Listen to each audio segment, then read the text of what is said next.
ওর মতো মানুষ তো আমি নিজেও না। আমার গিন্নি কত অসুস্থ হয়েছে, কিন্তু কই কোনোদিনও তো তার সামনে এক গ্লাস জলটুকুনিও ধরিনি। না না না, এই মিথ্যা পুরুষত্বের থেকে মদনের মতো মানুষ হওয়াই ভালো। হ্যাঁ, আসল ব্যাপার এটাই। হ্যাঁ।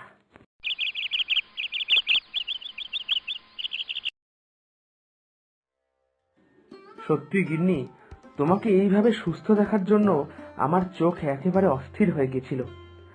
তুমি এখন পুরোপুরি সুস্থ, আর এখন থেকে আবার তোমার হাতে সুস্বাদু রান্না খেতে পারবো। কি যে আনন্দ লাগছে আমার। সত্যি গিন্নি, এ কথাটা তবে একদমই সত্যি। মানের গোড়ায় ছাই দিতে পারলে তাহলে জীবনটা অনেক সুন্দর। আর আমার জীবনের মান সম্মান সবার উপরে তুমি। তুমি এখন সুস্থ, আমার আর কিচ্ছু চাই না, কিচ্ছু না। এই নাও, ঝটপট খেয়ে নাও তো দেখি। সব তোমার পছন্দের রান্না করেছি। খেয়ে বলো কেমন হয়েছে। বাবা, আজ যে কত যুগ পর যে আমি শান্তিতে তোমার জন্য একটু রাখতে পারলাম, আমার যে কি ভালো লাগছে তোমায় তোমায় বলে বোঝাতে পারবো না। খেয়ে নাও তাড়াতাড়ি।